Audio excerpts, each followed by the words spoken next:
Hi there folks, today I guess going to do a little chicken check. That is the meat chickens, of course. So I'm going to show you what we've got going on here. Bam! Flip that bad boy around. And here I am with the old John Siskovic style chicken tractor. Beautiful craftsmanship, as you can see. Yeah, that's my doing. And then there, whoa, man, I have some blurring issues there. Chicken's back there. It's a little cooler today. It's hanging right around 70 degrees or so. A few of the other chickens, that's just the egg layer flock screwing around. But I put this tote back here and kept a brooder lamp up with this cooler weather we've been having. Apparently the polar vortex or something is all out of whack. That's well beyond my understanding, but it kind of makes sense with this cooler weather, which actually is kind of nice. But put this old tote back here. We'd use this for one of the outdoor cats last winter, so he could go in there and kind of get out of the wind and have a little bit of shelter.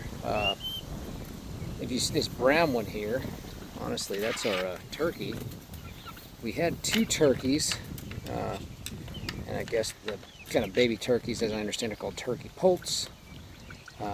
Unfortunately, had to put one down, or cull it, back on Sunday. It had a bad leg. I think it was most likely porosis or something, just a mineral and vitamin deficiency. So basically it had like a leg kicked out to the side. It was really having a hard time getting around the brooder and enclosure to eat, and then would kick up cedar chips everywhere. So that turkey, really like it, almost a boy or girl, but I always called it him, and I guess that'll be like a Thanksgiving kind of thing. So right now it's just May the 21st, so he's got a ways to go. Get him out here. Once he gets bigger, let him free range and probably have a pretty good time. Eat a lot of grass. Now these are Cornish Cross chickens. They're typical like meat bird. And if you think they look gross here, I just want you to try to imagine where the stuff from the stores come from, and the mass-produced chickens and the industrial style chicken housing where these guys are just stacked up and given food and antibiotics and steroids and whatever they give them to help them grow. So yes, they're pretty gross looking, and this is this chicken tractor. Get back in there. This guy got a little flap to him. Yeah. He's a big one. All right. Look. Okay, so I move this every day. And another one. All right, they're getting a little sassy. Get in there. Little sassy thing, huh? All right. Let me shut this door. I'll keep talking. So that way they get fresh grass, pasture, if you will, every day. And yeah, it's supposed to be a bit better for them. Anyways, one of our egg laying hens.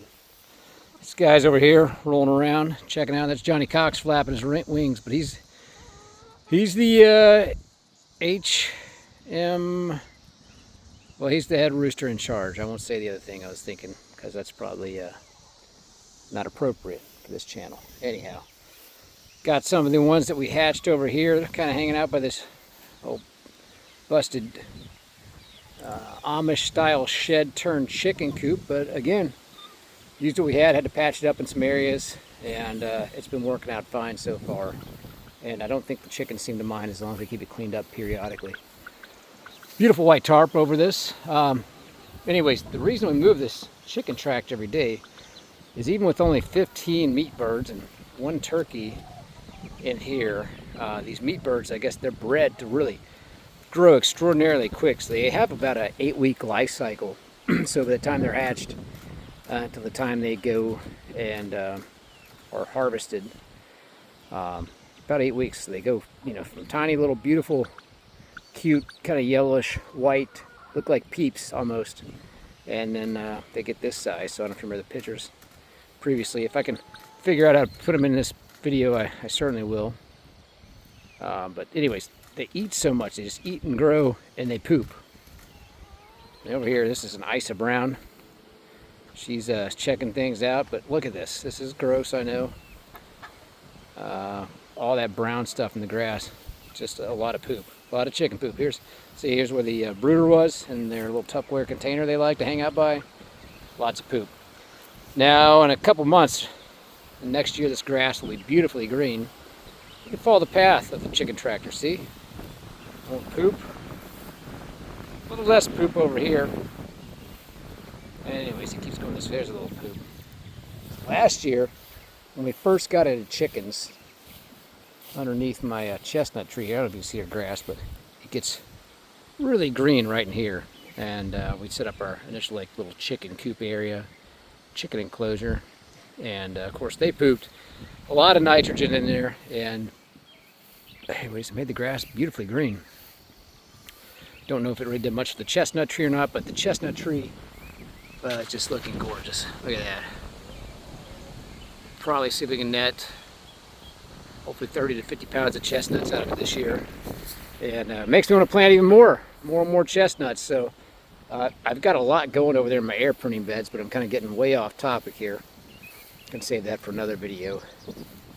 But trying to grow a lot more chestnut trees, and of course it'll take them some time until they're bearing chestnuts. But I think as a crop, that's something that's kind of up and coming, and the demand far exceeds supply. So I know the boys and I, we sold them what we had last year on like Facebook Marketplace for $4 or $5 a pound, and man, we couldn't keep up with it. We sold out of them very quickly, and then I was kind of bummed that I didn't save some for us, because honestly they're not bad.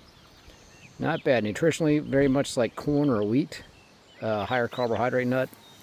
So anyhow, the meat birds here, yeah, gonna pick them up and move them. So I'll tell you what, I'm gonna put this thing on standby for a few minutes. I'm gonna pull some of this stuff out, and then I'm gonna move them.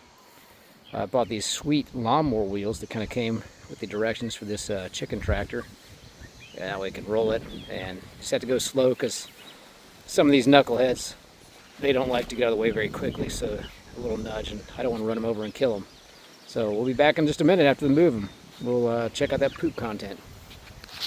All right, so we're back. We got the tractor moved, and so they're all set up in decent time. What I've got over here is like a food that's pretty much designed for game or turkey, but these meat chickens, they just love it.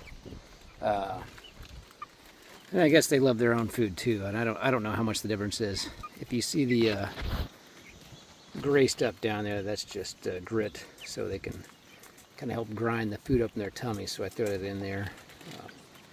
I'm sure there's plenty of folks out there that do this on a much larger scale, that are much smarter and much better at this than I am, but for our first time, this is working out pretty well. And although they are eating this feed, they also feast on a lot of this grass.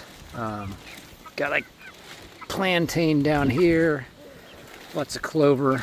They'll eat a lot of this stuff, and I guess like Joel Salatin says, it's their own salad bar. So that bucket down there, if you're curious, it's just a water bucket.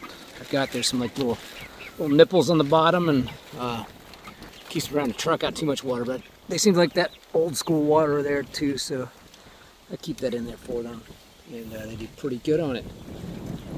So that's it. They're moved for the day. They shut this thing so they don't come popping out. I'm getting after it there. It's been kind of fun. The cicadas, well, it's really windy. The cicadas have been crazy. So we have been collecting some cicadas, and these chickens just seem to really enjoy eating them as a meal. But let's take a look at the poop count from yesterday. Oh yeah, look at that. How gross. Yeah, ran right over some. They did a bang up job. It's just yesterday's poop. Absolutely disgusting. So kind of funny thing is, these are through the 4-H program, and the last time we did this was 2 years ago, that we lived in a neighborhood on a golf course with an HOA, and we used a little, I guess you'd call it a chicken enclosure that was purchased straight off Amazon. It's now used to cover our strawberries to keep the chickens from eating it. But I think we raised 4 or 5 of these little meat birds in the backyard, and towards the end of their lives, man, they were like, we moved that thing around the yard, and it was pretty gross. So 15 is going to be interesting. Apparently this chicken tractor is, I guess, designed to raise about 25 of these Cornish crosses in there. Most we could do through this 4-H program is 15, which is probably good because this is really our first time on a little bit bigger scale doing it. And I guess even still, the good thing is we'll be taking them next month to, you know, get harvested at Kentucky State University. And in August of this year, I've got on order 25 of another type of meat chicken called a kosher king coming, and we'll get those when they're babies, and then ideally they take a bit longer to grow, so about 12 weeks versus 8 weeks. And I guess the argument is the meat tastes even better than these. So supposedly these being raised on a mixture of feed and grass or whatever they forage on out here in the salad bar, they taste a lot better, are much healthier and happier birds versus what comes from like factory farm type setup. So as always, we'll see in time, but I'm looking forward to when that comes, and just see how we continue to grow this little operation. It's hard to imagine doing a ton of these at a time. Of course, the book I bought the plans to build this chicken tractor of, he definitely recommends a different feeding and watering system. Maybe not so much in the watering, but definitely kind of a cut PVC pipe hanging from the peak of that roof there to feed them. So then that way I don't have to move that stuff out of there every day. It just goes along with it. And of course, I don't think he has a brooder in his, so I don't even know that's necessary at this point, but they sure do seem to like it. So I'll go add an extension cord and plug that back in and get them set up. We are going to have some nights here in the 40s in late May, which is interesting, but we'll make it happen. So that's it for today. Appreciate you guys watching. If you see anything you're doing better, feel free to drop it in the comments, and maybe you've learned something too. So always appreciate it. Take care now.